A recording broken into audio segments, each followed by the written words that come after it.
नमस्कार आपण को एनके मीडिया को स्वागत। मु आपण को देखई पारि एटा होची आम नियाली बस्तीर ईदगाह पड़िया ता साइड रे लागी जो कब्रस्तान जो थे लोक मरीगला पर एटी कबर दिया जाए। एठी वर्षर 2 थर नमाज पाठ हुए। गोटे हूँ ईद उल फितर आ गोटे हूँ ईद उल जुहा। एठी हजार हजार लोकंकर समागम हुए, नमाज पाठ हुए। एठी आलोकीकरण व्यवस्था करा जाउछि प्रति वर्ष। आमे टिके एठी कौन अच्छी वर्तमान परिस्थिति दुरावस्था मु आपन कैमरा भाई अच्छा देवी प्रसाद तांकू कहबी टिके देखेबे। आमर एठी अनेक मुरबी श्रेणी लोक भी अच्छे। ईदगाह पड़ियार जो दुरावस्था आपड़ देखुथे जे कि वर्तमान जो ए साइड रे लोक अच्छे घर करिसेंती सेमानंकर जो ड्रेन पानी से लैट्रिन हो आउ घर धुआ पानी हो ये सब पानी वर्तमान से ईदगाह पड़िया मध्य को पशुची। यही समय रे रमजान मास चली या पर ईद आसीबो। ईद पूर्वरु यही बस्ती बासिंदा ये मुस्लिम बस्तीर किसी लोक जो माने एठी बसवास करुचंती सेमानकर पानी आसी आवर्जना पानी आसी ईदगाह पड़िया को पिला माने एठी क्रिकेट खेलुचंती सेठी आसिकी पानी आसी पहुँचलानी। एठी गोटे व्यवस्था करा जाइथला सरकारी अर्थ रे ड्रेन करा जाइथला। से ड्रेन रे पानी आसी प्राचीन नई को निष्कासित हबार गोटे योजना थिला। जहा देखे एठी गोटे गाड़ियाटा करा जाइछि। निकट रे कब्रस्तान अछि। ये कब्रस्तान रे लोक माननकु समाधि दिया हुए जहा को कहंती जो सबुटु सुरक्षित आउ सबुटु पाक साफ जागा बोली कहा जाए। माने एठी समय पड़े गोटे लोक छिड़ा है बसी है कुरान पाठ करि परियो। वर्तमान जो परिस्थिति हेची एते आवर्जना हेची पानी जीवार कौन सी बाट नहीं। गोटे ड्रेन करा जाइछि। से ड्रेन आसी अधारे छाड़ दिया जाइछि। वर्तमान देखंतु एई जो पानी सब आसुची आसिकी वर्तमान ईदगाह पड़िया रे प्रवेश करुची। आगु को आ 15 दिन पर ईद पर्व हम। यही ईद पर्व केमती पाठ करा जियो, नमाज पाठ हो, एठी लोक आसीबे केमिति पाठ पढ़िबे ताहाकु नै कि चिंता सृष्टि हेची। न्याली बस्तीर जो माने मुरबी श्रेणीर लोक रहिले ईदगाह कमिटी भी रही। से ईदगाह कमिटी मत लगुच निदेरे शोची एटा देखा जाउनी।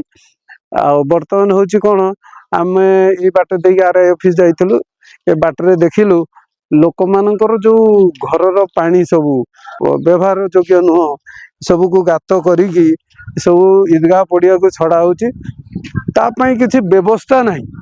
ईदगाह कमिटी निदेरे शोची केबे एठिके आसंती नहीं, केबे सफा सुतरा करा जाए नहीं। कि वर्ष को 2 थर 3 थर एठी लाइट व्यवस्था पिला माने करंती। आउ एठी गोटे ओजू खाना भी किछि पिला मिसिकी गाँव रो किछि पिला मिसिकी करिसंती। आउ ईदगाह भी एठी रही पिला माने अनेक दूर रु किछि आर्थिक सहयोग करी ओजू खाना करिसंती। वर्तमान जो परिस्थिति आपण देखंदु ये पानी आसिकी ईदगाह पड़ियार मझिरे पहुँचलानी। ये दोष एक्चुअली कहार? किए यार सुरक्षा करियो? जदि बस्ती लोक यार सुरक्षा करिवे नाही तो किए करियो? पिला माने अछन हम पचारिवा ये पिला ये जो पानी आसुची कि आसुची कोन केबेठु आसुची? आज्ञा ये 2 मास 3 मास आसुची। जेबेठु ड्रेनटा हैला ता पूर्वरु माने एपड़ आसुची। एठी हमर जो कब्रस्तान अछि एटा हमर हजार हजार लक्ष लक्ष लोक एठी सोइछंदी। हमर माने बस्ती वाला को अनुरोध टिके आ ऊपर ध्यान दियंतु और सरकार भी अनुरोध या प्रति ध्यान दियंतु। हम नियाड़ी ग्राम पंचायत रे एटा आसुची और ग्राम पंचायत रो पैसा जदि किछि उन्नति हो बहुत भलो हो। ନାଇଁ, 5,000 ରୁ 7,000 ଲୋକ ଆପଣଙ୍କ ବସ୍ତିରେ ଅଛନ୍ତି। ଆଜ୍ଞା ଆଜ୍ଞା ୟାର ଗୋଟେ କମିଟି ରହିଛି, ଇଏ ଆଜ୍ଞା। କମିଟି କେବେ ଆସେ, କେବେ ଦେଖେ ଭଲ ମନ୍ଦ? ନାଇଁ ମୁଁ ଆଜ୍ଞା କେବେ ଦେଖିନି। ତ ଆପଣ କଣ ଭାବୁଛନ୍ତି ଆଜି ଯୋଉ ଅବସ୍ଥା ଇଏ ଖରାପ ହେଲା, ଇଏ କେବେଠୁ ହେଇଛି ବୋଲି ଭାବୁଛନ୍ତି?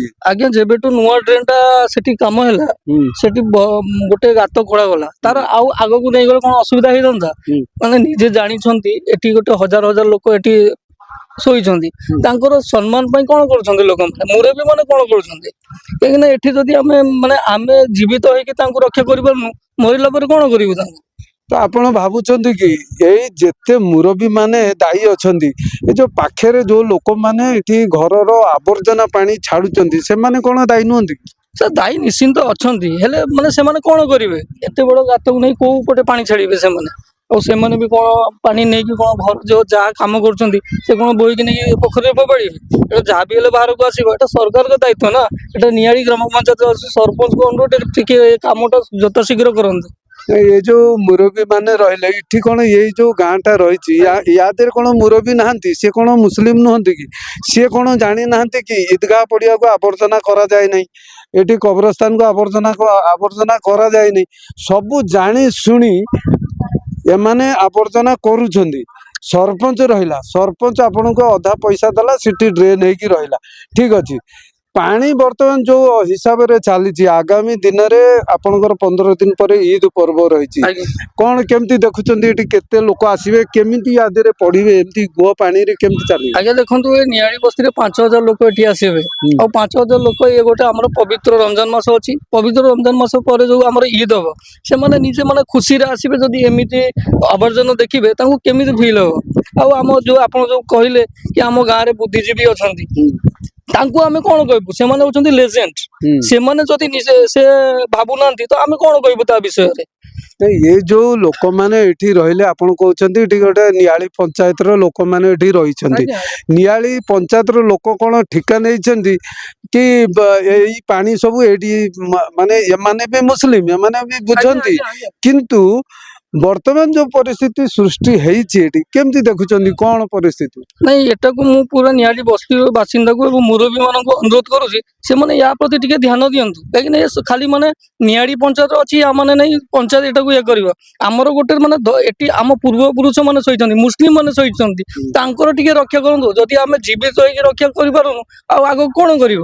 କଣ ସବୁ କେମିତି ପରିସ୍ଥିତି ହେଇଛି ସବୁ? ସାର୍ ଇଏ ପରିସ୍ଥିତି ଆଜ୍ଞା ଏପଟେ ଆମର 50-60 ଘର ଅଛି, ସେମାନଙ୍କ ଘରୁ ବାହାରିବା ପାଇଁ ପାଣି ଯିବା ପାଇଁ ବାଟ ନାହିଁ। ସେମାନେ କଣ କରିବେ? ବାଧ୍ୟ ହୋଇ ଛାଡୁଛନ୍ତି, ଆଉ କଣ କରିବେ? ତ ଏ ଯୋଉ ଇଦ୍ ପର୍ବ ହବ, ଆଜ୍ଞା କଣ ଭାବୁଛନ୍ତି? ଏ ଇଦ୍ ପର୍ବରେ ପାଠ ଠିକ ହବ?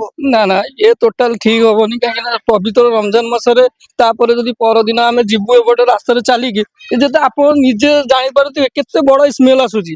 ଆଉ ଆମର ଏଠି ଯୋଉ ଅଛନ୍ତି ଛୋଟ ଛୋଟ ପିଲା ଅଛନ୍ତି, ସେମାନେ ବାରମ୍ବାର ବାନ୍ତି ଝାଡାରେ ପଡୁଛନ୍ତି। କୋଉଥିପାଇଁ? ଗୋଟେ ଆବର୍ଜନା ବାହାରୁଛି, ଆଉ ଛୋଟ ପିଲାମାନେ କରିବେ କଣ? ତ ଆପଣ ଭାବୁଛନ୍ତି ହେଇଛି ঈଦଗାହ ପଡିଆରେ ଗୁହ ପାଣି ସବୁ ଆସିକି ଜମା ହେଇଛି? ହବ ଆଉ ଡ୍ରେନରେ ଆଉ କଣ ଆସେ? ସେ ଗୁହ ପାଣି ଆସେ, ଆବର୍ଜନା ପାଣି ଆସେ। ଏମାନେ ଆମର ଯୋଉ ଦେଖନ୍ତୁ ବୁଢୀ ଲୋକମାନେ ଅଛନ୍ତି, ଛୋଟ ଛୋଟ ପିଲାମାନେ, ଏଇ ଛୋଟ ଛୋଟ ପିଲା, ଇଏ କାଲି ଝାଡା ବାନ୍ତିରେ ପଡିଥିଲେ, ଆଉ कौन देखिए छोटे छोटे बच्चे वो सब बीमारी राजरी सब खाते खाते चला जाता है। अब मम्मी जगह दिखाती है वो सब भी पैखाना भी छोड़ते हैं, माने जो बाथरूम बाथरूम भी इसमें छोड़ते हैं। तो ठीक करते हैं ना भूल करते हैं? भूल सारा का सारा भूल। यहाँ कितने बूढ़े बुजुर्ग सब सोई ना, उसके बाद ईद का बकरीद का नमाज पढ़ने के लिए लाखों लाखों लोग आते हैं यहाँ पर। यहाँ दुर्गंध फैला के बैठी ना। तो शुणुले कि ये जो मैंने रोचंती से माने भी ये जो ड्रेन नहबा सकाशे बहुत असुविधार सम्मुखीन होती, रोग व्याधि भी होची। माँ आमर जो बर्तमान आम पाखे मौसी अच्छा पचार ये जो असुविधा होची कौन कले सुविधा हो? ड्रेन को आगे के लेने से हो, नहीं तो नहीं ड्रेन बंद कर दो, जिसका पानी उसको करना ना ना ऐसा का असुविधा होगा। नहीं असुविधा क्या होगा? इसको सीधा सड़क का सरकार से अनुरोध करके इसको ले जाओ आगे को। यहाँ बस्ती के भीतर आके सब कुछ हमारा असुविधा हो जाता है। असुविधा इसको तुरंत लेना है। तो शुणुले ये जो बर्तमान समस्या देखा जदि ये ड्रेन टा कंप्लीट न करा जाए ताहले ये ईदगाह पड़ियार जो सौंदर्य थिला ताहा नष्ट हबारे बेसी दिन लागोनी आपड़ देखुए धीरे धीरे माने ये जो पानी आवर्जना पानी काया विस्तार करुच्ची काया विस्तार करिबारे निश्चिंत आम बस्तीर जो मुरबी रही कमिटी रही एमाने अणदेखा कर केवल कमिटी करदेले हेनी से कमिटी कार्यकारी करवा दरकार आ कार्यकारी एमती हवा दरकार एठी पाचेरी आवश्यकता रही एठी गोटे स्वतंत्र ड्रेन रो व्यवस्था हवा दरकार ये रास्ता नथिला रास्ता पई किछि आर्थिक सहयोग भी पाई रास्ताटा भी कंप्लीट करा जायछि बर्तमान रही ड्रेन रो समस्या ड्रेन जदि आगामी दिन रे न करा जाए ये जो ईदगाह पड़िया रही एठी गोटे कृत्रिम गाड़िया सृष्टि हवार संभावना रही जो गाड़िया सृष्टि हवा आवर्जना पानी रे भर्ती हम ये पाख पड़िशा रे रहउथवा लोक माने रोगग्रस्त हेबे आ सेथिपई जो नियाली रे रही आमर सरपंच रही एपटे नुआ गाँ सरपंच रही ये जो रही बॉर्डर लाइनटा ये बॉर्डर लाइनटा को गोटे पाचेरी व्यवस्था और ड्रेन व्यवस्था कर आवश्यकता रही।